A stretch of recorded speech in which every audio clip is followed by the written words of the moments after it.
And now, got it. Without further ado, thank you very much, everyone, for coming out on this rainy evening. And here's Dr. Margaret Lynch-Brennan to regale us with who was Bridget. Thank you.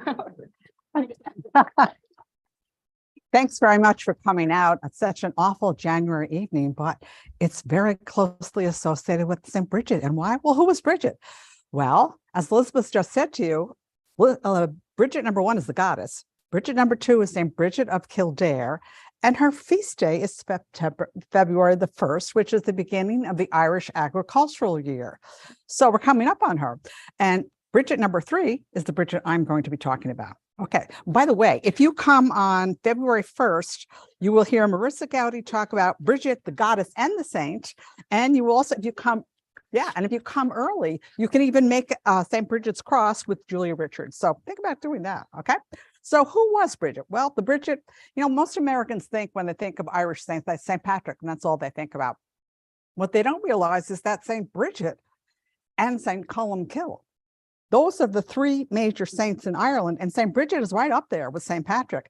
You wouldn't know that in the United States, but you would know it in Ireland if you meet the number of women in Ireland who were historically been called Bridget and still are called Bridget. Back in the day, it was spelled this way. Today, most Bridgets would spell their name Brigid. That's the contemporary way of spelling it. Well, what happened was between 1840, and come on in, make yourself comfortable, people. There's plenty of seats.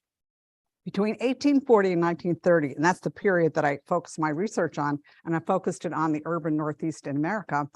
Many, many Irish girls came from Ireland and they came to the United States where they worked in domestic service. Now, when I say domestic service, you would understand it as they worked as child nurses. Today we call them nannies, or they were the waitresses in a house, or they were the proverbial maid of all work. That's what most houses had. The one girl who did everything in the house, cook, clean, mind the children, do everything, the maid of all work.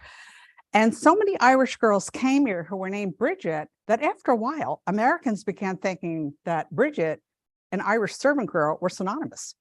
That a Bridget was somebody who worked in service. So as this happened over time, more and more Irish girls named Bridget, when they got here, decided, whoops, I don't want to be associated with this. So they changed their names. Yes, some of them over time, some of them changed their names to first Bedelia. That's another story. Someday I'm going to investigate that book, Amelia Bedelia, who was then, yeah, I think there's a connection there. Changed to Bedelia and then to Delia. And so it's interesting to me, when I've given this presentation all over New York, I've given it in Germany, in Ireland, in Australia, and so on. But what is interesting to me is one time I gave it in this area and a woman came up to me afterwards and she said, "You've solved the family mystery." I said, "I have? What did I do?" And she said, "Well, my grandmother came over from Ireland as Bridget. We couldn't figure out why the heck it says Delia on her gravestone. And she was a domestic. So there you go. So connected was the name Bridget with domestic service that some Irish girls changed their names. One Irish girl in Boston, her name was Bridget, and she changed it to Bertha. Now, Bertha's a perfectly lovely name. It was my husband's grandmother's name and one of his aunts, but I still think Bridget's better. I'm ready to go to the next slide. Okay, all right. People out there and at home and here in the audience, thank you for coming. And yes. Could you just slow down a little? Oh, I could definitely slow down. I started my professional life as a teacher, and I used to say to the kids, I talk fast, kids. So when I get really, really bad, just raise your hand and go, "Miss Lynch, please slow down." And I did, and I will. I'd be happy to slow down. Anyway, we're going to go to the next slide because there are many page down here. Excuse us for getting mixed up technologically because sometimes that happens. I'm going to page down. There we go. Oh, wait a minute. This one? Oh, let's see. That says page down, but it's not going anywhere. We're going to wait here while techie comes in. And while we're waiting, there are many different kinds of cultural practices associated with St. Bridget's Day. Yes. So it's that one. It's this one up here? Mhm. Okay. And one of them is making St. Bridget's crosses out of brushes. And as I said, if you come early on Wednesday, you'll be able to do that too, make a St. Bridget's cross. I actually have one, a St. Bridget's cross that I bought at Knox Shrine in Ireland years and years ago, and I have it hanging over a door in my house. And that's what a lot of people would do. It was a good luck thing and a blessing kind of thing. They would put it over their door. Kind of looks like I guess for lack of a better term, you might say some of them look almost like swastikas, but they aren't. Okay, just so you know. So yes, so that's associated with St. Bridget. If you're interested in learning lots of detail about St. Bridget, Noel Cassain, who was an Irishman and he was worked in the archives and manuscripts of the National Museum of Ireland, wrote a book called St. Bridget of Kildare, Life, Legend, and Cult, which talks about Bridget the goddess and Bridget the saint. So that would be good. We're going to go to the next slide. We're going to go page down. There we go. I'm still going too fast for you.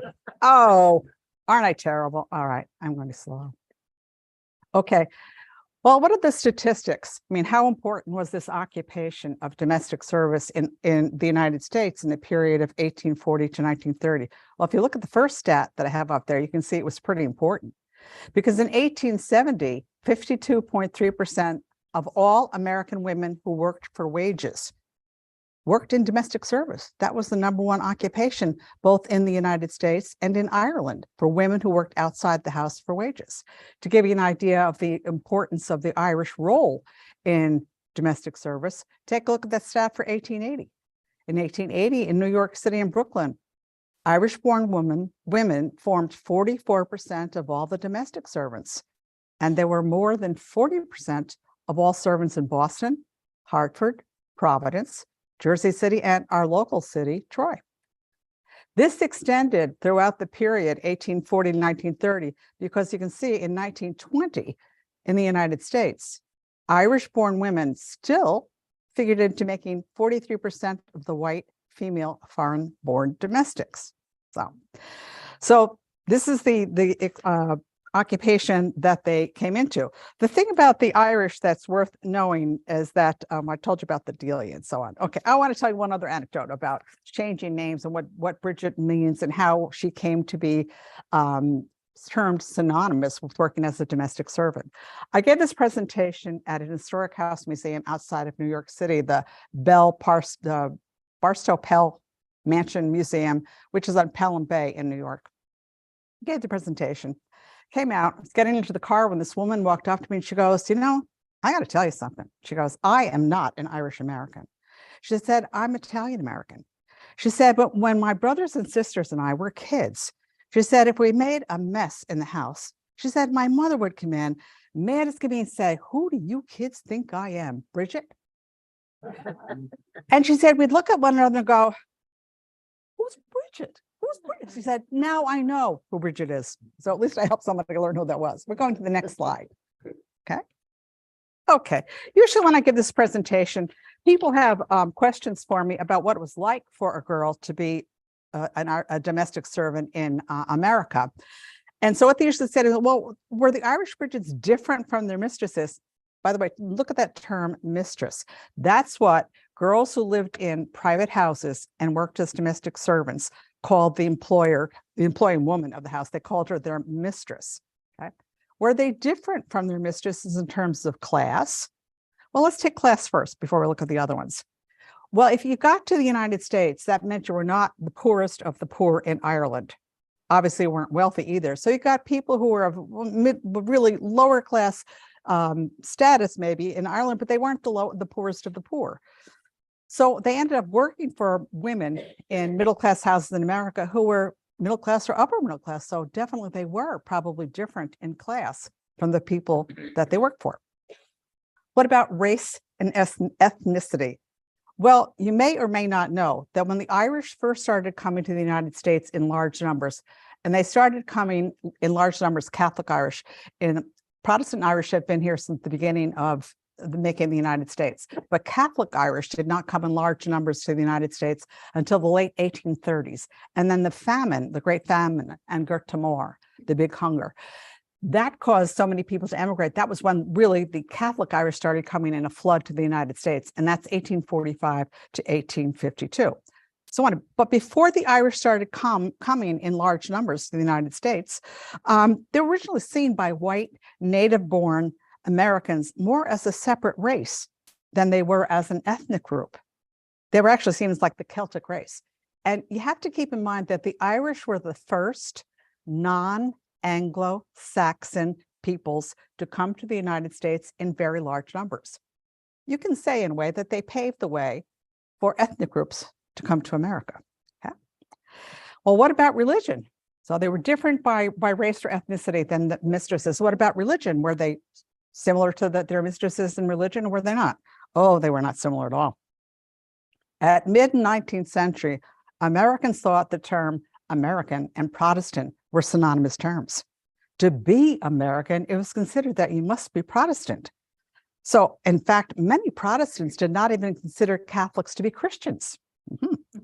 And they really felt very threatened by this mass influx of these poor Catholic Irish who came from the famine on forward. So, you know, they definitely, the girls who worked here in domestic service were different in religion. Most of their employers would have been Protestants. Well, what about language? Now, here's something I think is very interesting. Let me just give you some of these stats. I'm not going to show it on slide. In the late 1700s, the native language of Ireland, which is Gaelic, or as the Irish call it, they call it Irish, to distinguish it from Scots Gaelic, which the Scots don't say Scots Gaelic, they say Scots Gaelic, although they spell it the same way. In the late 1700s, it's believed that the number of Irish speakers was probably at its height. In 1800, start of the 19th century, Irish was the primary language of nearly 3 million people. Within 100 years, the number of people whose primary language was Irish fell to 39,000. Yes? Irish isn't Gaelic. Irish is Gaelic. I am going to ask you now, you just made me think of something I've got to say. If you have a question, would you be kind enough to write it down for me? We will have a Q&A at the end, okay? Good question. Okay. So yes, by 1900, only 39,000 people had Irish as their first language. All right, there's a long story of why the Irish lost their language in such a period of time. And right now there's actually a great interest in reviving Irish, and many people take Irish language lessons, myself included. It's a beautiful language, it truly is. So most of the Irish girls who came to the United States, however, were probably, if anything, bilingual, speaking both Irish and English, and maybe as you get closer into the 20th century, less Irish, more English. But a lot of people thought that, a lot of Americans thought, well, you know, these Irish girls are really lucky to have an advantage over the German girls who come here to work in domestic service and the Swedish girls because their first language is English. Well, my point is not always the case. Some of the girls, their first language would have been Irish and not English at all. And this could have had an impact on their domestic service work. There's a famous scholar, now deceased, a very good man named Dennis Clark, who spent his life studying the Irish in Philadelphia. And in 1975, he interviewed a woman who had been an Irish domestic servant. And she told him this little anecdote about this. She said, you know, she said, I worked for a woman who did not want us, we the servants, to know what she was talking about. So in the house, she would always speak French. So she said, my girlfriends and I said, we speak Irish. So they decided to speak Irish among themselves. So she couldn't understand them. She had a fit and threatened to fire them all because until they spoke English only. So they could have been very different from their employers in terms of language. I'm going to go to the next slide now. Okay.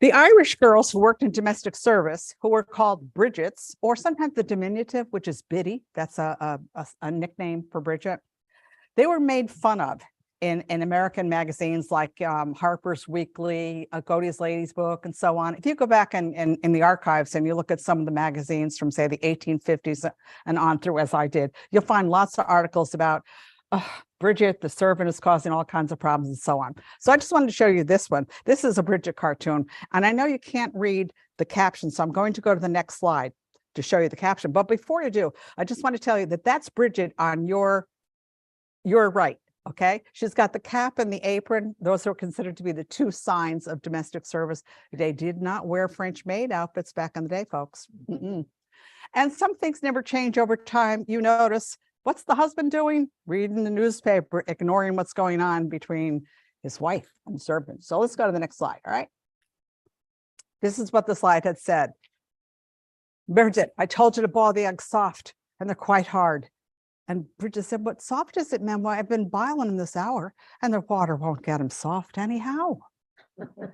Oh, yes. And everybody who saw that cartoon would have a good laugh and say, oh, isn't that funny? Those Irish girls, so ignorant. They don't know anything. They don't know how to make an egg.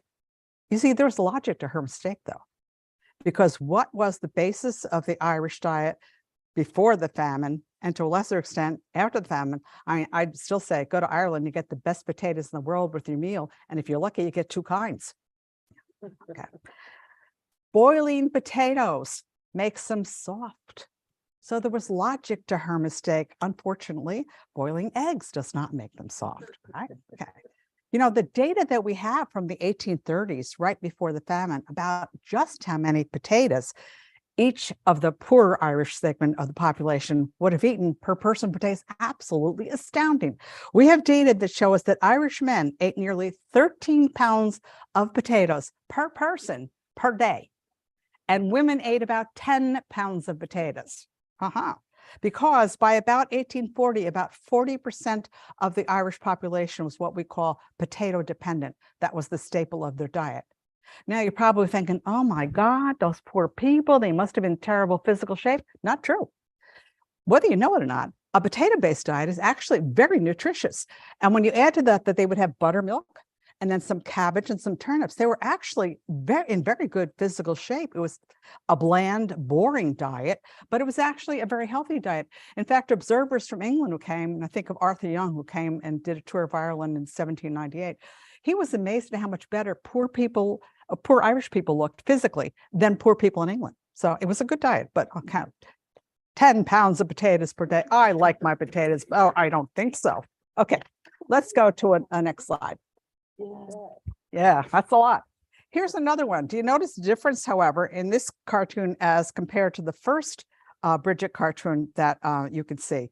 Take a look at what Brigid is portrayed here. She's big. She's the caption actually says, the Irish Declaration of Independence that we are all familiar with. It looks like she's in charge of the house and not the mistress. I want you to look closely at her face, though. What do you notice about the face of that Irish Bridget? Simian, exactly. You know, when I show this, when I do a presentation for audiences that have African Americans in the audiences, they're always surprised. Many of them were not aware of the fact that the Irish were also portrayed in cartoons and stuff as simian. It's interesting. Yeah. Oh. So, I'm sorry. Somebody said, what's the word simian? Ape-like. Something that's simian is ape-like. Good question. Sometimes when they send you to school for a really long time, you get stuck using the words that you learned in school. So I apologize for that. Okay.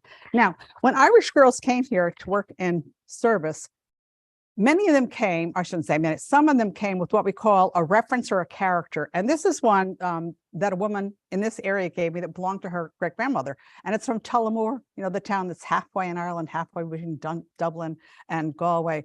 And her name was Lizzie Bracken, the woman. So she came to America with this, thinking it would help her get a job if she had a character or reference. The main things to know about this is that the people who wrote the reference for the Bradley brothers, for whom she worked in Tullamore, said that she was very efficient, painstaking, strictly honest, and so on, obliging and gentle, blah, blah, blah. And they mentioned that she was temperate in her habits. Anybody want to tell me what they think temperate might have been?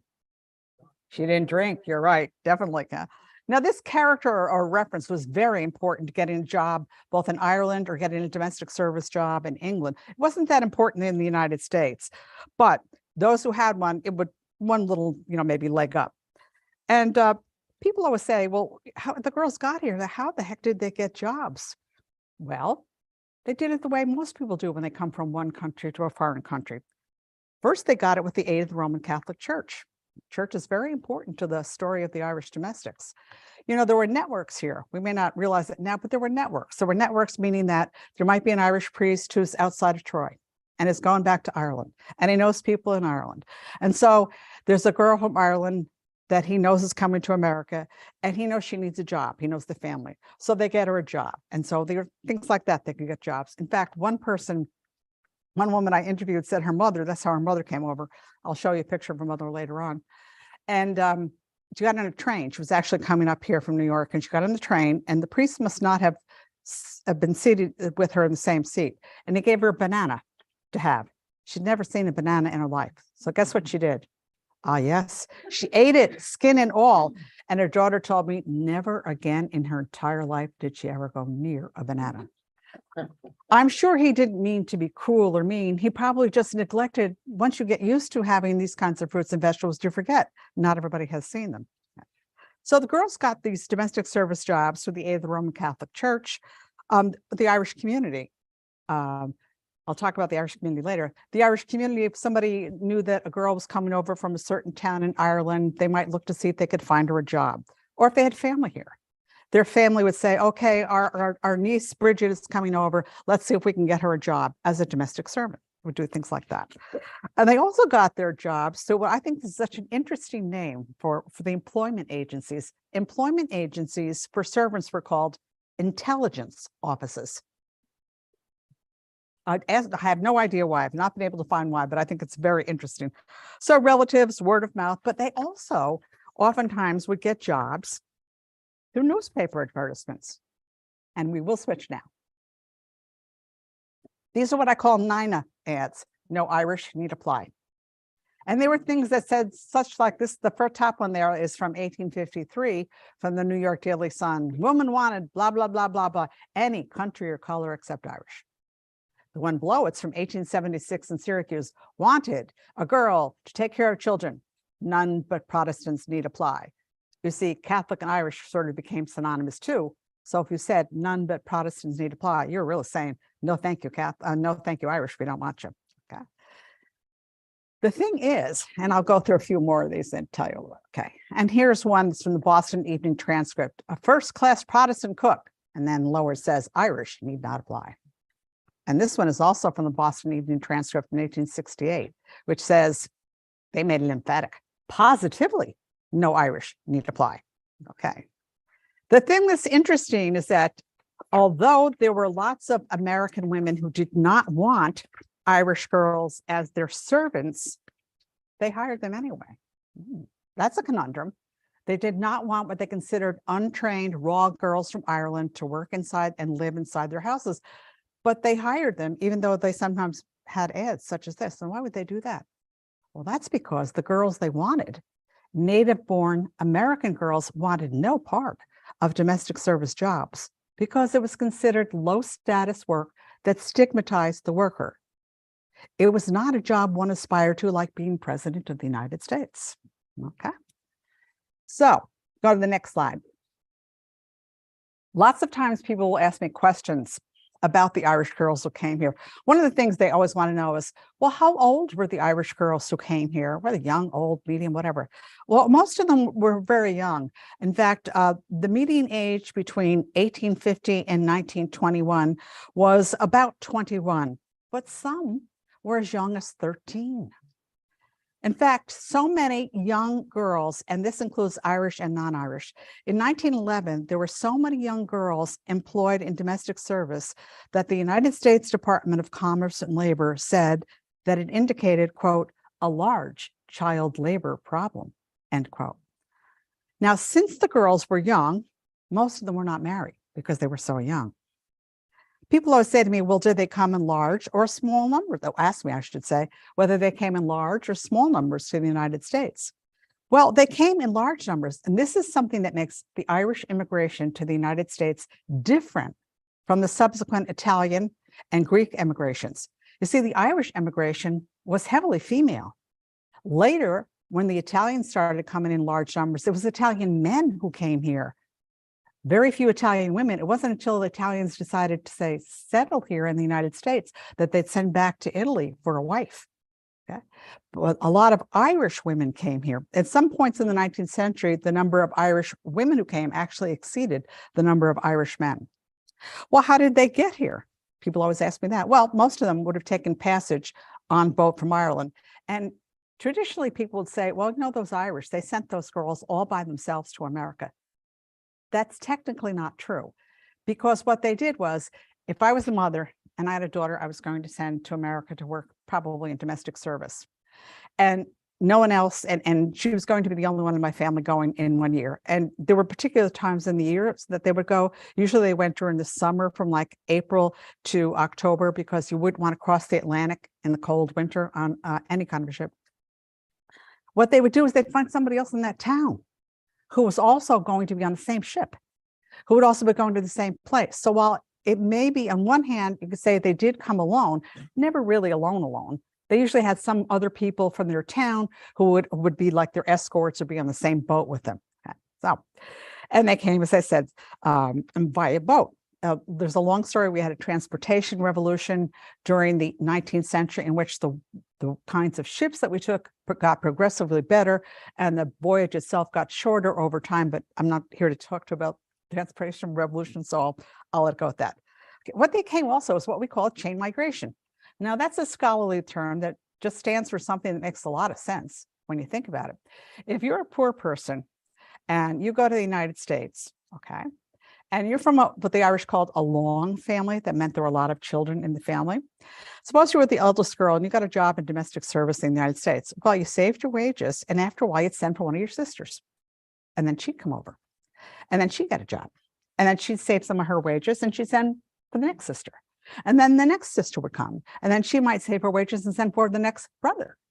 That's what we call a chain migration, because you have a chain across the Atlantic from Ireland to America. And it also explains why when people research their family history, they may find that their family came from a particular area in Ireland, and that lots of people of Irish descent in America who live right here are from the same town. Because it was a chain. Sometimes people go from one town to another town. It made sense. You never went basically alone. Immigrants today do the same thing. They go to where they have family. They go to where they know somebody. It makes sense. You need a job. You need entry to this world. You need somebody to help you get adjusted. So that's what the Irish did too. Okay. Now, were they ignorant of American housekeeping methods? Well, they probably were, unless they had had some experience in domestic service in Ireland first. And we do know that some Irish girls did work in domestic service in Dublin or in the big houses of Ireland in the country before they came to the United States. What we don't know is the numbers. All of the numbers associated with domestic service are specious, meaning they're not reliable, because in the census counts, you only did count every 10 years. So how many people could have come in and out of domestic service in the 10 years that you weren't counting? So we have some numbers, but they're not great. So, and then people say, well, what kind of, all the articles that you'd read in American popular literature would all say that those Irish girls were, very assertive. Well, were they assertive? Well, I'll tell you. I'm going to go to the next slide. Tell you that Hannah Collins was. Here you see Hannah, and she emigrated from Ballinlough in Lepp in County Cork to Elmira, New York in 1895 to work as a domestic in private homes. Now, judging from what Hannah wrote to her friend and fellow Irish immigrant and fellow domestic, Nora McCarthy, Hannah was assertive. Because in April 1900, she wrote that her mistress, quote, wanted me to stay in some evenings for her because she was out all the time.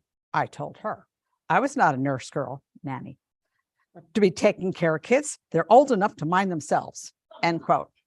Hannah quit that job. She did. We're going to go to the next slide. Well, what did the girls say? What was it like to work as a domestic servant? First of all, what you have to know, it was hard, physically taxing work. I would tell you that it still is, even now, even though we have all these supposedly labor-saving devices. It was really, really hard work. It was daunting physical work. And Hannah Collins, one we just met, testified to this when she wrote to a friend in 1898 that, quote, I hope someday will come when I won't have to work so hard. I do hate to get up every morning. I am so tired, end quote. Other disadvantages of live-in domestic service work included the fact that it did not provide benefits. You didn't get any sick days or holidays and so on.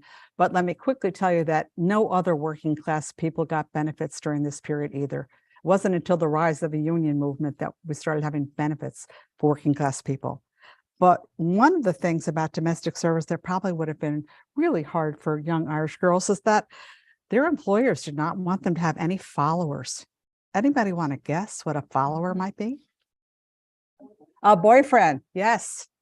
Now you have to remember, these girls were living in private homes away from the Irish community, oftentimes, and in most cases, by themselves. Most American families, if they employed a domestic servant, employed one for everything, the lone maid of all work.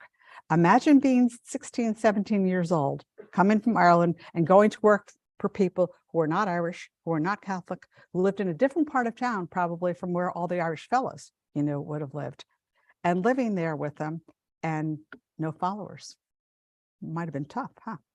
It's probably true that despite people thinking it was a pretty good job because they got room and board, it provided a very lonely introduction to American life for young, single Irish immigrant girls. And it's probably not a wonder then that in 1871, from New York City, Mary O'Hanlon wrote home to her mother that, quote, "My dear mother, after I came here, at time I thought my heart would have broken thinking of you," end quote. And it's probably not a surprise that there was a very high turnover of servants. Mistress would no sooner train a servant to be the way she wanted her to be, and she'd quit and go get another job. Why? They were in a continuing search for a better place.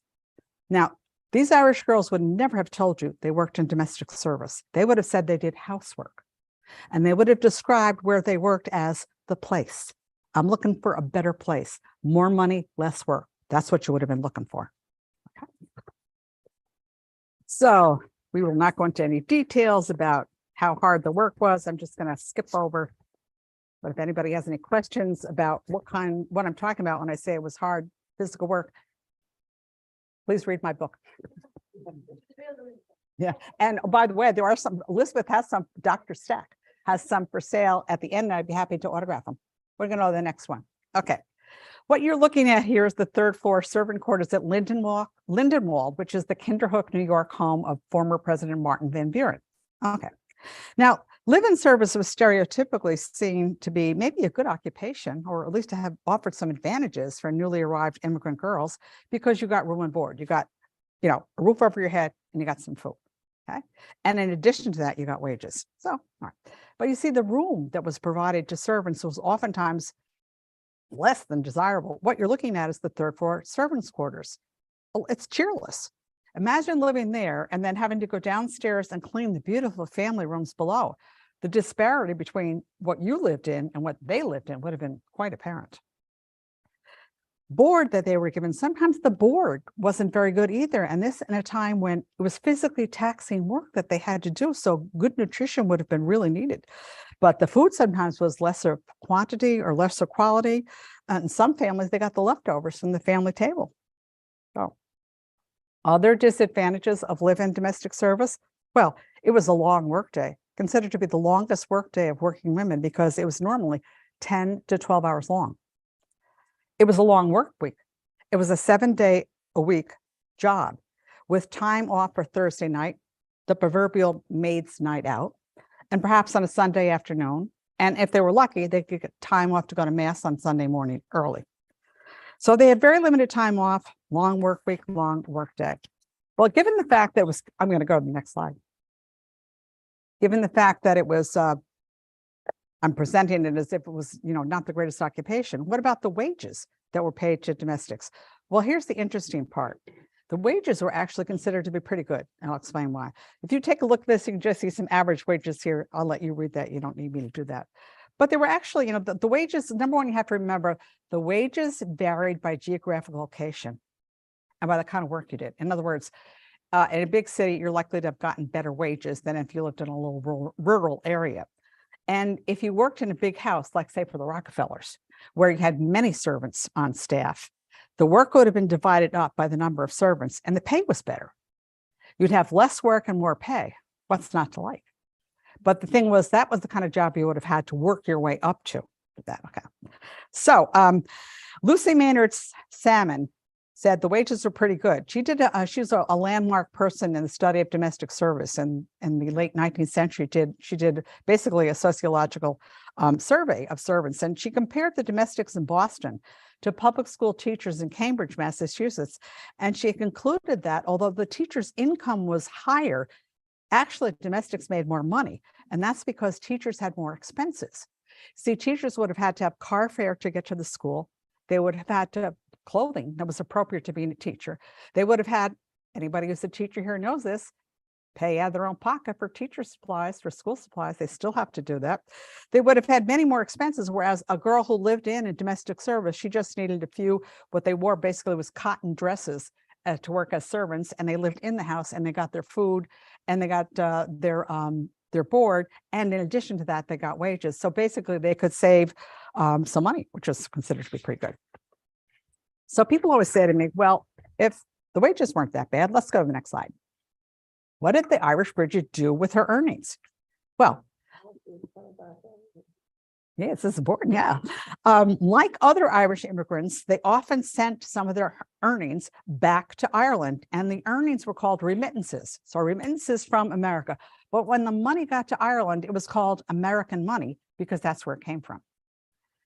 In fact, one scholar says that, quote, nearly 1/3 of the money circulating in Ireland in the 1870s came from servant girls in America, end quote. Irish girls were known for being more faithful in sending money home to Ireland than were their male counterparts. What did they do with that money? Well, they paid for the education of the family at home. You may or may not know that secondary education in Ireland was not free until the 1960s. You heard me correctly, not 1860s, 1960s. So it could have educated the younger siblings in the family. The Irish national school system was set up in 1830, and that basically was the equivalent of like first to eighth grade, ended at grade 13. You would get, basic literacy through that. But secondary education had to be paid for out of pocket by parents. And it wasn't until 1960 that it was paid for by the state. So that money could have educated, as I said, the younger family. Their money also supported the Catholic Church. As I said, I've been a lot of places giving this presentation, and several times I've been on a plane, and a priest would happen to sit next to me, and you get chatting them. Why are you going to Ireland? Why are you going? Okay. And I mentioned to this one priest who was sitting next to me that I was giving a talk on the book I had written. He said, "Oh, that's so interesting." He said, "My parish on Long Island, Bay Shore." He didn't know I was from nearby originally, so I knew it. He said, "My parish was actually built," he said, "by Irish domestics." He said, "My pastor told me that most of the money to build our church came from the Irish domestics." That's true throughout this area. In fact, St. Pius X Church in Loudonville, some of you may or may not know this, it was originally built so that the Irish girls who worked in the big houses in Loudonville in the summer could go to church. They had no place to go to church. A whole effort was made to have a place where they could go to church. So very connected to the building up of the edifice of the Catholic Church in America, which to our sorrow is now on the decline. Okay. What else did they do? Well, they liked to buy nice clothing. Now, I'll tell you, Irish girls in Ireland were criticized.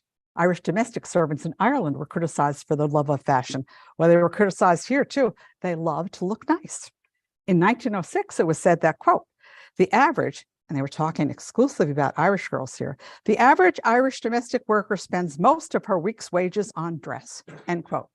Well, now, if you're the mistress, how are you going to feel about that? Your maid looks as good as you do? I don't think you'd like that. And they didn't. Okay. Well, I portrayed it as if this was a kind of a downer of a kind of a job. Did these poor girls have any fun? Yes, they did. You have to remember, they were young. The median age was 21. Some of them were as young as 13 or 14. They were teenagers, a lot of these girls, young girls, out of parental supervision for the first time in their lives. They had a lot of fun. Religion, especially the Roman Catholic Church, factored into their social life. Now, as I said, I've given this presentation for lots of audiences, and particularly non-Catholics will always catch me up and say, "What do you mean? That can't be true." So, oh yes, it was true. Think of even today. Doesn't matter what your religion is. If you go to any kind of an official kind of religion, you will see people chatting with one another before the services and after the services. Well, that's what the Catholic Church that these girls went to did too. I'm sorry, what is EN? Fun. Fun. Oh, any fun. Oh, it's fun. Something got screwed up there. It's on my, good question. On my slide, it's okay. It must someone in the translation somewhere. It says FUN on my slide, but I apologize for that. Technology, as I said, it's great when it works and terrible when it doesn't. What is she talking about? Fun. I'm talking about fun. Okay. As I said, what they could do is when you went to church on a Sunday, especially in the nice clothes that they liked, they could visit on the steps before and after church with members of the Irish community, find out who had just come over from Ireland, who was getting married, who was having a baby. Sometimes they met their boyfriends that way, you know, it was, and we still do that today. Okay. Not only did that factor into their social life, but really a big factor in the Irish. I should just step in maybe and mention this. You have to keep in mind that Irish girls did not live in the Irish community. Irish men may have. They may have lived with other men and boarded in the home of an Irish woman who ran a boarding house. Irish girls lived outside the community. So by going to Mass on Sunday, they were able to have access to the Irish community. That was very important to maintain their connection, you know, with the people from home. They would not have, Irish men did not have the exact same problem. So going to church was a big thing. It was fun. Okay, the other thing that they love to do, they love to dance. If you know any Irish country people today, Irish people love to dance. They still do, all the country dances and so on. Well, the Irish girls love to go to the Thursday night dances that lots of the county associations sponsored. Now, notice they were on Thursday nights because Thursday night was the maids' night out. The county associations, you know, the like Leitrim, Meath, whatever county your family may have come from or not, especially in New York and cities like that, they would sponsor dances. And the idea was, how can we set up a place where Irish boys and girls can meet one another in decent circumstances? That was we want them to get married eventually. Well, the county dances were a great place, you know, for them to do that. Anne Kelly Craven, who was an Irish domestic who came over in 1925, went to the Irish county dances in New York City. And she said that was where you, quote, you would go and you would meet all the people from home with you and you have like a reunion, end quote. And Mary Cox Harney, who came over from County Roscommon in the same year, 1925, had a really good job in Bronxville. You know, that's the northern part of New York City. It's still a very wealthy suburb. She had a really good job in Bronxville, but she had to quit. You know why? Too far away from the Irish dances. Yeah. Okay, we're going to go to the next slide. There are some scholars who said that Irish servant girls loved working in domestic service. They never wanted to get married and they wanted to remain single their whole lives and work as domestic servants. Probably some did. You have to excuse me. I have what I think is the continuous respiratory thing that everybody's got. I'm not contagious though, by the way. It just lingers. But in all likelihood, most Irish girls did want to get married. Why? Well, you see, traditionally in Irish culture, it was marriage, not age, that conferred adult status. So you were not fully adult until you married. So if you lived on a farm in Ireland and you were the unmarried sister and your brother got married and brought a woman younger than you in to be his wife on the farm, you had less status than she did. Yeah. So marriage, not age, conferred adult status. So most Irish women probably wanted to marry. Statistics, again, are lacking, but most of the women that I came across in my research indeed eventually got married. Now, the Irish who came to America had a high rate of what scholars call endogamy. And that's a term that simply means they married in their own group. They had a high rate of endogamy into the 20th century. That means Irish married Irish. Okay? And they have sociologists who decided to check that out and see if that was actually true. And they did studies of 66 American cities, and they looked at the census records and checked to see if that was actually true, and it was. So they did, in fact, it is true that they had a high rate of endogamy. So now let's take a look about some of the actual human beings. Who were these Irish Bridgets? What did they look like? Well, this is the one, looking at her always breaks my heart, because this is Ellen O'Loughlin, who came from Broadford in County Clare, and she came over in 1893 and she was only 14. I imagine it was very hard for her mother to let her go. But lest you think poorly of Irish parents, know this. They had very limited choices for their children after the famine. One son would generally inherit the family farm.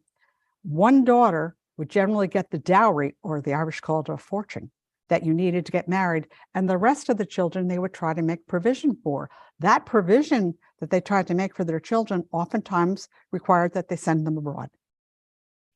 So it wasn't that the family didn't care about them, they did. This is one of the ways they could ensure the future of their child. Ellen is one of those that, interesting, because she didn't follow the model of most Irish women. She actually worked as a servant after she married. Most Irish women did not. But Ellen worked as a servant, living in houses and living out right until the time that right until her death in the early 80s. Let's take a look at the next one. And here you can see Nora McCarthy is on your right, my right too. And next to her is her friend Mary Hayes, who was a fellow Irish immigrant. Now, Nora, who, like her friend Hannah Collins that I introduced you to before, was from Ballinlough in Leppin, County Cork. Now, she came in a chain migration to the United States. First, her sister, Ellen McCarthy, came over to the Haverhill, Bradford area of Massachusetts. Then Ellen saved some money. She sent for her sister, Mary. Then Mary came over to the Haverhill, Bradford area of Massachusetts. She saved up her money. She sent for Nora. Then Nora came over and saved some money. And then she sent for her brother, Tim. So you had most of the McCarthy family from County Cork ended up in the Haverhill, Bradford area of Massachusetts, and most of them are still in the Amarants of that area. Nora worked as a servant in private homes until she married. Like most Irish women, she married an Irish man. That's the endogamy I was mentioning. Like most Irish women, once she got married, she did not work for wages outside the house. That doesn't mean that she didn't help augment the family income. Anyone want to hazard a guess how she might have helped the family income if she did not leave the house? Cottage industry. Laundry. She could have taken in laundry, which she didn't happen to do, but some women did. Yep. How about borders? You're already cooking and cleaning for your husband and your children. Put a couple of the kids in one bedroom, save one bedroom, rent it out to a man from the Irish community. You would like to be connected, like Irish men, as I said, would rent rooms from Irish women so they could stay connected to the Irish community. So she took in boarders after she got married.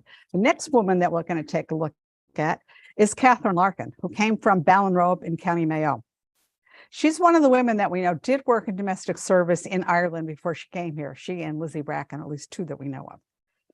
She had an aunt who lived in Mechanicville, not far from here, and the aunt sent for her, and she came and worked as a living domestic servant in Troy.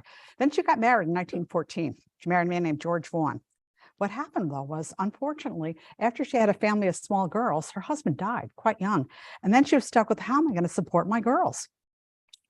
She said, okay, I'll go back into domestic service. But she did it differently this time. She didn't live in the houses. She did what we call day work. She lived in her own house with her girls, and she went out to work by the day. And at the end of the day, she'd come home. Her daughter, Florence, who I interviewed, said to me, she said, my mother was assertive. She said she had a temper and she wouldn't take any nonsense from her employers. She also said to me, and she was savvy. Florence was very proud of the fact that her mother made the employers pay for the car fare to and from her house, their houses. And next we have Mary Ann Ryan, Molly, who came right here to Albany. She came from Castletown Roach in 1925. She worked as a domestic in private homes. And excuse me, she went to the old AOH Hall, Ancient Order of Hibernians Hall, not the one that's now up there on Ontario Street. And there she met a fellow Irish immigrant, Joseph Fitzgerald. And he was from County Cork also, but he was from Mitchelstown. And they ended up getting married. They married in 1942. And it's funny, as I said to you, I've given this presentation lots of places. So I gave it in Buffalo at the Theodore Roosevelt Inauguration House.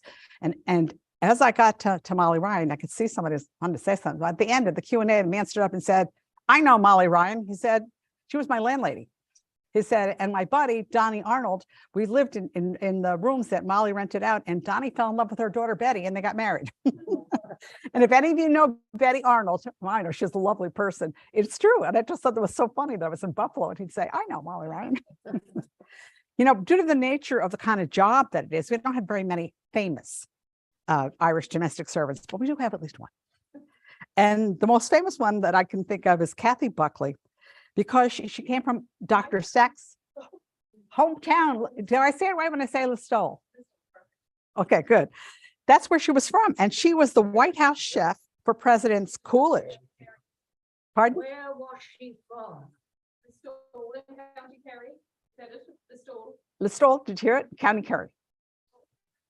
Her name was Kathy Buckley. Well, you're famous already. What I love is that after she retired, I mean, she, as I said, she was the White House chef for Presidents Coolidge, Hoover, and Roosevelt. And when she retired, she went back to County Kerry. And in County Kerry, she was known as Kathy Whitehouse. I love that. That's really funny. So, what impact did the Irish Bridget have on Irish American life? Well, if you read scholarly histories of the Irish in America, you will notice that they tend to focus on men. And they tend to focus on men's role in bringing up the Irish through the labor movement, unions, and through politics, which I would agree, that is true. But they they tend to neglect the importance of Irish women in bringing the Irish into the middle class in America. By the way, I should tell you, do you know this book is still the only book on this topic? I'm very surprised by that. People have written, maybe some essays for print and some journal stuff. This is the only book on the topic. I just find that so interesting because so many women so many of our ancestors, I mean, scratch an Irish American family, you will find an Irish Bridget. Well, I maintain that the Irish became more acceptable to middle-class Americans due in no small part to the Irish Bridgets. You have to remember the Irish Bridget, this Irish girl was probably the only person middle-class Americans would have had ongoing and personal contact with. They probably would not have had such ongoing personal contact with Irish men, but they had these girls living right in their houses. So they began to know them. Faults and foibles aside, it's my contention, they began to see them not as the other, those Irish, but as a human being. And you have to remember also that in service, the Irish girls learned middle-class mores and manners. What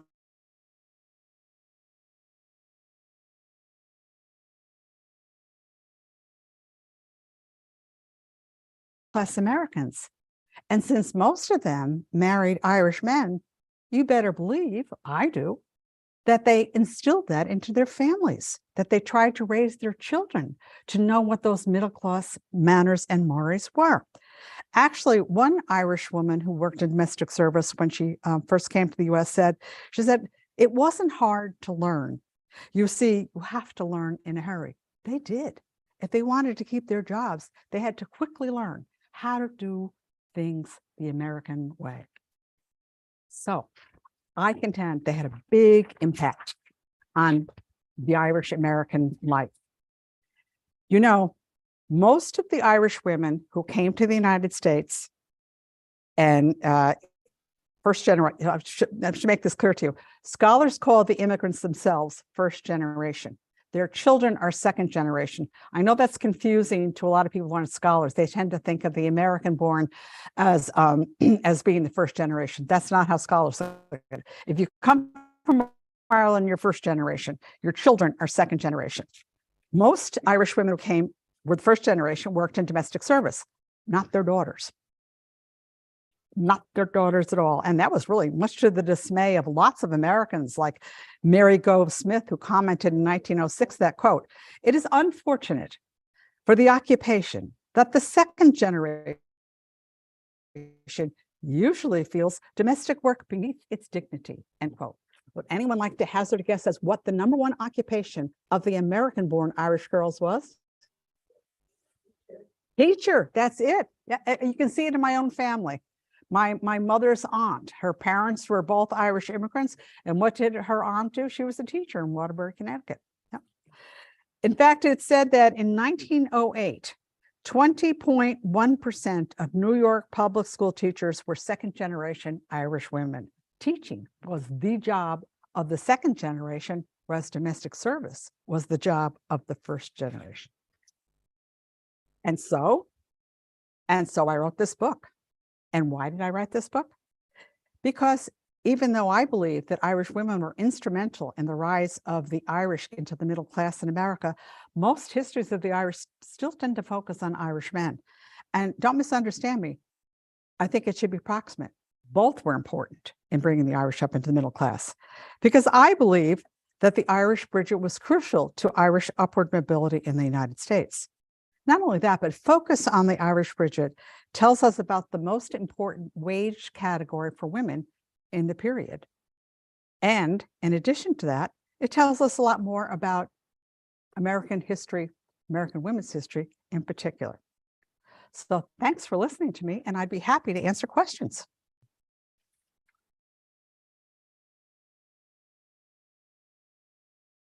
Yes, sir. Yes, you mentioned that second generation became teachers. You mentioned that some of the Irish women wrote back to their families. You didn't mention that they were literate. Oh, that's a very interesting question. You know, you can't say everything in a talk. So let me tell you this. One thing that's interesting about the Irish is they became increasingly more literate over the 19th century. The Irish school system was set up in 1830. So from 1830 forward, most Irish had access to the national school system, which was sectarian. So even though it was the government paid for it, it was there were Catholic schools or Protestant schools, they became literate. So they were increasingly literate over the 19th century. So most Irish girls, particularly by the end of the period, definitely have been literate in English. Notice I said literate in English. Unfortunately, the Irish schools did not have bilingual education, Irish English, until the early part of the 20th century. No, hang on, sorry, before we take any more questions, I just have to, can I take this? Thank you. Sorry. The people on Zoom, you won't be able to hear the questions because the audience are not mic'd. So there might be a small delay for those of you on Zoom and YouTube between when Dr. Lynch-Brennan answers the question, but we'll try and repeat it, or hopefully you'll be able to piece together what the question was. There was a question on Zoom that said, just repeat the thing about first and second generation. So first generation are the ones that come in, they're the immigrants themselves, and second generation are their children who are born in America. Now, back to the audience. Okay. Yes, ma'am. From primary employment as Bridgets to college, city work, laundry workers and all that. Okay, well, there was no real big change. That's a very good question. Simultaneously, while most Irish girls, do you want me to? No, you come in here though, yeah. So Okay. they can see it. While most Irish girls worked in domestic service, there were always some who worked in industry. I'm sure you've all heard of Kate Mulaney in Troy, who started the labor union. So there were always women who worked in industry. Some girls, even though when you factor in all the pay, preferred working in industry to be in a domestic service for this reason. They said, well, when I'm off, my time's my own. When you're a domestic servant, your time is never your own. So even though really you would have made more money as a domestic servant because you got the room and board and could save, some people, you know, particularly chose not to do that and to work in industry because they did not want to be under the supervision of somebody else in somebody else's house. You have another question? And my grandmother worked like in the cottage industry where the flowers were brought to the house and they Oh, yeah. sold them. So was that at the same time as the Bridget? All of those things probably would have been at the same time. My period that I looked at was 1830 to 1940. The reason I did that sorry, anyway, there's the reason I particularly picked that and the end of that 1840 to 1930. Did it backwards. But those would have been simultaneously, all those kinds of things would have gone on. By the way, there were lots of cottage industries in Ireland that they would have been involved in too. The lace making and things like that were things where the lace was brought to the house and people worked on it and then brought it back in. So that might have been something. Thank you. Welcome. So we have a question online. How many Irish women returned to Ireland? And I'll just answer briefly while Dr. Lynch-Brennan is drinking. Very few. Irish have only a 3% repatriation. Well, you know, the statistics are terrible about how many Irish women returned to Ireland because when Ireland was part of the British of the UK, which it was, you know, until the early 20th century, they did not take good statistics on people who came back to Ireland, and they didn't differentiate who was back for a visit and who was back permanently. But I will tell you, I found it quite interesting in all my research that I kept turning up people whose parents had lived in America. They had an aunt who lived in America and then came back to live in Ireland, or the father was working in America and then inherited a family farm, and then he went back to Ireland, so that the children that, you know, I was reading about had actually grown up in Ireland, but they felt they knew about America because they'd had family members who had lived there.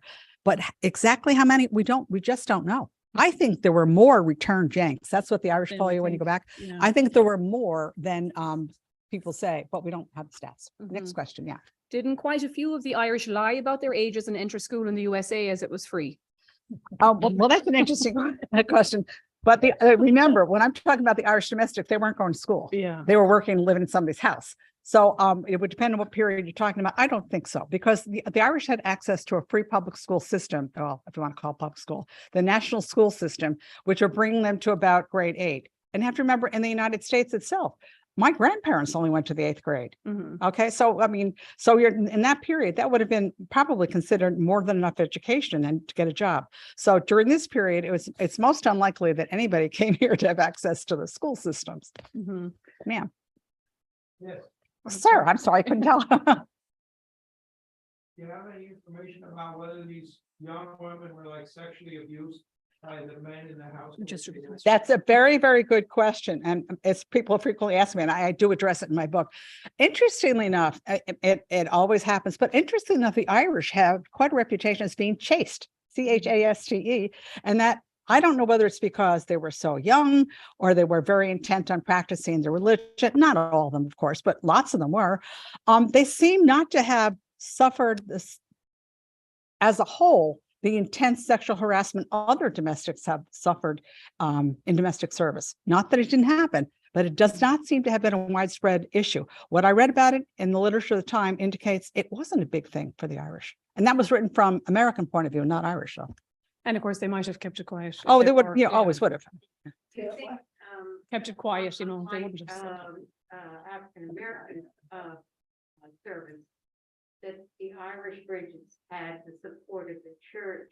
I mean, you know, if one's boss was. Well, interesting enough, there's a chapter in my book where I do a comparative view of how was the experience of the Irish, and what was the versus the African Americans versus the German girls and the Swedish girls. And what I learned actually was that for African Americans, their church was very important to them, and it was a means of really it was a pillar of strength for them. So the church, and I'm talking basically, it would have been Baptist churches or churches like that. They protect them the way the Roman Catholic Church may have been able to protect Bridget. Well, the thing is, we're kind of talking about apples and oranges here too. You know, I just said that the church was important for African Americans, but it was different from the situation in the Catholic Church, which was then building up and bringing in all these people. And a lot of the priests, you have to remember, who came here and started parishes were Irish themselves. Sorry for those on Zoom, there was a question about how that last question was about if the church protected the girls from being sexually harassed. And the question before that was, do we know like of instances of sexual harassment? Although the Irish spoke English, says somebody on Zoom, Catherine, wasn't the brogue or accent considered low status? Oh, I love that question. I mean, I lied. because no, I mean, I just think it's so funny because today it's considered a classy thing. You had an Irish accent. Everyone wants somebody to work for or to be the answer the phone for with an Irish accent. But you're right. The Irish were looked down upon and as a rule and not thought highly of. So the brogue would have been part of that. You see a lot of the cartoons and a lot of the popular American journalists would make fun of the Irish and make fun of their accent for sure. And it's written in the accent. They write there in the accent that they heard. The Americans write stories about it. Oh, you know, and they were always one of the things that the mistresses would get nuts about. They'd say, you can't depend on those Irish girls. One day they'll tell you they're going down to the church and marrying Patrick. Well, they were just astounded. Why would anyone want to leave their house and get married? Another one, did disease and illness take many lives of the girls? That's a very good question too. And I addressed it in my book because people never talk about, you find in the literature very, very little about that, but it was a problem. I've read letters from a couple of Irish girls who talked about not being able to work in their job anymore because while they were cooking, they burned their fingers and they couldn't do the job anymore. Or one of the staff got mad at somebody and threw something at this girl and she got banged up. So yeah, and a terrible one was a case that was reported in the Hartford Courant, in which I even remember her name, an Irish girl named Bridget Kennedy, her employer attacked her, threw a cat at her, did all sorts of things. It went to court. And the judge at the time said it was just horrible what the employer had done to her. So this is showing you the difficulties and the things that could happen to, not so much about diseases as more like the dangers of on-the-job injuries as a domestic servant.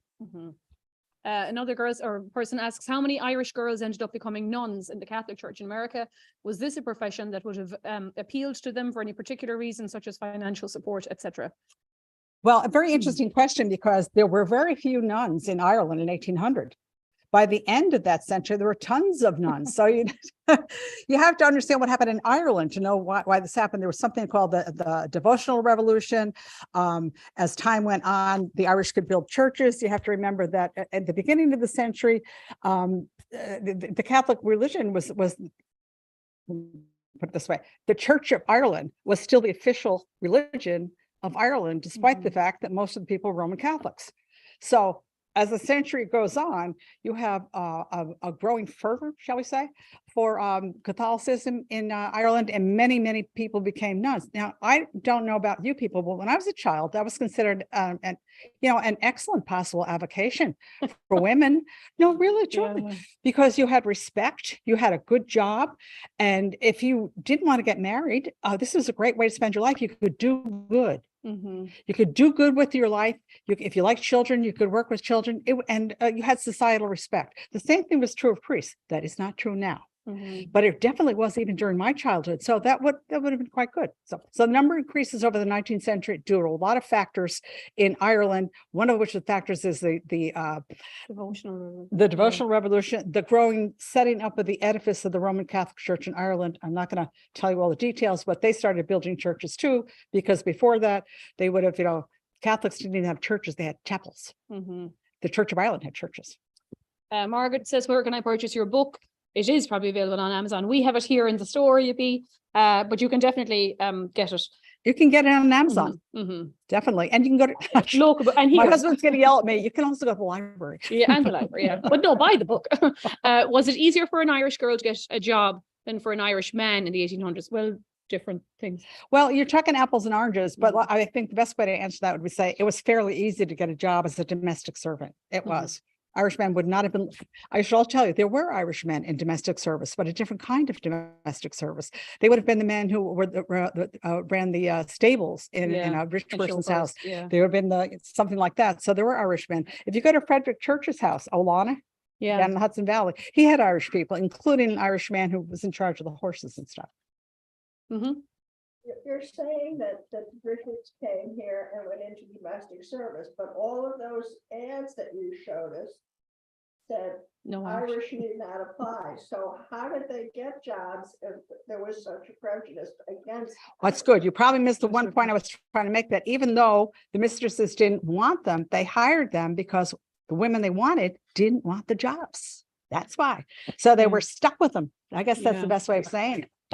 Louisa May Alcott, we put a post on Facebook one day, wrote this whole article, The Problem of the Irish Servant Girl, and she's giving out sugar about Irish incapables, and she tries to get an American girl to do it, and she goes through about 7 of them. In the article she talks about it, and like one woman, she was lovely, but she just didn't have the strength to lift the buckets of coal. And there's a diary of a woman in NYPL in New York Public Library, and she talks about like this, scandalized that the American born maid wants to sit at the table with the family eating their dinner, like so it was just easier to have chaste, obedient Biddy.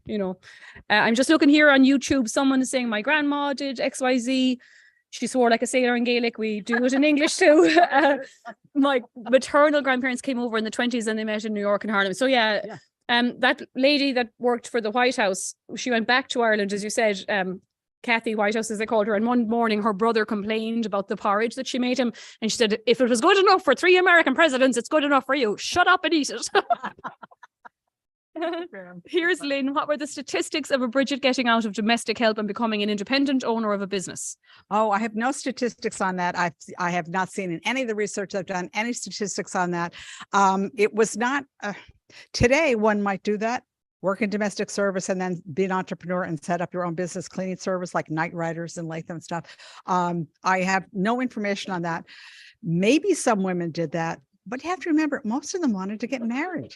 And when Irish women married, they didn't work outside the house for wages. So owning a business was not where the mindset of a woman who lived between 1840 and 1930 would have been. Or let me put it a different way. It would have been the unusual woman who wanted to set up her own business in that time frame.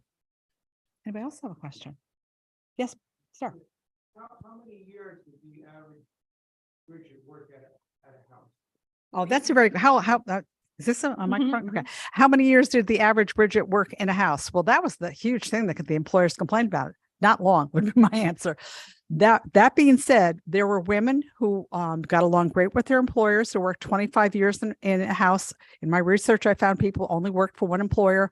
They both got along really well, and they stayed basically their whole life there. Other people were always on the lookout for a better place, less work, and more money. Again, there are not statistics on that. We have a dearth of statistics about anything in domestic service. The best stats we have are state, federal, and local census records, and they miss the whole period in between. mm. Yeah. Just a matter of curiosity. Did the Bridgets have to set the fire at night and light it first thing in the morning? Oh, that's a good question. Because you give a talk, you can't cover everything. And I mentioned that housework was physically taxing work. Well, you have to remember at the beginning of this period, it's exactly what they'd have to do. The thing that gets me, if I read you, and I could now, what they were expected to do in the 1840s, before they even had breakfast, light the fire, take the slops out upstairs before running water and sanitation. You had slops that people used, you had the chamber pots, bring them down and clean them out. Do the brasses on the front porch, sweep all the hallways, make all the beds, make breakfast for the family, do all this stuff. And then she could have her own breakfast. Mm. I mean, that it just never ended. So yes, building a fire was part of the things they would have had to do. Technology changed in terms of what people did over time. You would have had like a fire like that at the beginning of the period. Of course, by 1930, that wouldn't have been, you mostly would have had indoor kind of heat for people. But yes, at certain points. Did those who worked for decades with the family ever get married, or were those lives mutually exclusive? Again, we don't have many statistics on this, or I don't have any. But from what I found in my research, if they got married, they tended to get married when they were young. Now, what could have happened and what did happen, and they did research on this in the early 1900s on the west side of New York City, is that there were some women whose husbands either deserted them or became very ill or were drunken, and they had been domestics before they got married. What they had to do is they had to go back to some kind of work. So they would do what we call day work. Some of them became char ladies in public facilities. Some of them would get a job in a museum, cleaning, so on and so forth. So some of that would happen. Why did you pick 1840 to start? Okay, 1840 to 1930. Well, it's a good question because the Irish started coming in large numbers in the 1830s. And everybody always dates the Irish immigration from the famine, which was 1845. But really, if you look at the stats, and William Forbes Adams did a whole book on the Irish, in which he showed that Catholic Irish started coming in large numbers in the 1830s. So that by 1840, the Irish Bridget was kind of a known quantity already. So that's why I started in 1840. Why did I stop it in 1930? Because after 1930, most Irish girls, if they were going to emigrate, no longer came to the United States. They went to England. Big switch. And of course, that's when we had the Depression. So there were fewer jobs here in the United States. So that's why I use that time frame. That's a very good question. No one's ever asked me that before. Oh, yeah. Sir. Do you know anything about the geographical distribution? Did they make it to Pittsburgh and Chicago? Oh, yes, I did. I focused on the urban Northeast. So yes, we had a lot of people. In fact, there's a book of a servant's diary for a woman who was the domestic service servant for the Mellon family in Pittsburgh. The Carnegie Mellon Institute, same Mellon family. Chicago also had a very large Irish population, and there were lots of Irish girls who worked in service there. I thought after I published my book, I was waiting for somebody to do their doctoral dissertation on the Irish domestics in Chicago, and also another big center, San Francisco. Most Irish would have been up and down, basically in the Northeast, but Chicago had a big, still has a large number of Irish, and so did San Francisco, but nobody's done a book on domestics there or in San Francisco. I don't know why. Yes, ma'am. Have you done any research or interviews with people who have gone on those ancestry sites to go back in their family history and have information for the book? I didn't interview anybody to get information from my book about that. But I know since I wrote my book, and my book was published in 2002, and it was a complete overhaul of my doctoral dissertation, which I issued in 2002. No, I didn't do that. But since the book came out, more and more people have gotten interested in their ancestry and are checking out and trying to find out what their relatives did, which I think is a good thing. I think everybody should know how hard these people worked. I do. Sorry, there was a question on Zoom that said how many girls got sent to Australia? Oh, Loads. I had to just give you an anecdote. My husband and I went to Sydney, Australia to Sydney and Melbourne, Australia, because I was talking at a conference at the University of Melbourne. We went to Sydney. They have an Irish famine memorial there, and they have all the names of the Irish girls that came there. Many, many Irish girls. I don't have the statistics in front of me because it wasn't my focus of research. Many Irish girls went to Australia and worked in domestic service. Most of them, I shouldn't say most of them, many of them would have been orphans or taken out of institutions and so on. So they were, their case was slightly different from that of the girls in America. But it's heartrending to look at the monument and look at all those names on the monument in Sydney. We interviewed Rowan Gillespie, the sculptor, and that video is on our website on YouTube. It's an amazing video. He talks about he sculpted 4 of the largest, famine memorials across the world, and including the Australian. Heartbreaking stuff, It is, it's really heartbreaking. Oh, sorry, Patrick had a question. Do you want to get it? I can get it. Okay. Okay. Yes, I just sir. didn't want you to trip on the Thank step. you very much. Okay. Thank Oh, you. you're welcome. Thank you. Any more questions? Oh, yes, people have done, somebody has a question. The question is whether there were Irish girls who worked in domestic service in Canada. Well, lots of Irish went to Canada. In fact, lots that ended up in the United States went to Canada first because it was cheaper to take a boat to Canada, and some of them walked down. Can you imagine? From Canada to Boston down to here. So yes, and there has been some work done about domestics in New Brunswick and some other parts of Canada, so that they would have had them there. That wasn't part of my research, but yes, indeed, there were Irish girls there. Just interested, what prompted you to choose this subject for your dissertation, and where did you do your dissertation? I did my dissertation at the University of Albany, and I got prompted because when I started the doctoral program, it was a footnote in a book. And the footnote said, most Irish women who came to the United States worked in domestic service. And I said, really? I'm 100% Irish American. I'm a product of those endogamous Irish marrying one another until now. I'm as, as by blood, I'm probably as Irish as Elizabeth, even though she's Irish and I'm American. It's a crazy thing. They don't do that anymore. They married outside that, but they kept, so anyway, so your question. So I read this footnote and I said, how come I didn't know that? But it explained something to me. I went to a family reunion in the 1960s, and my great aunts, who were all the children of Irish immigrants, were whispering about my cousin Patty, who was working as a chambermaid in a motel. Shocking part. And I thought, what's the big deal? It's an honest job. Then when I learned that I thought, oh, it trickled down over time. We don't do that anymore.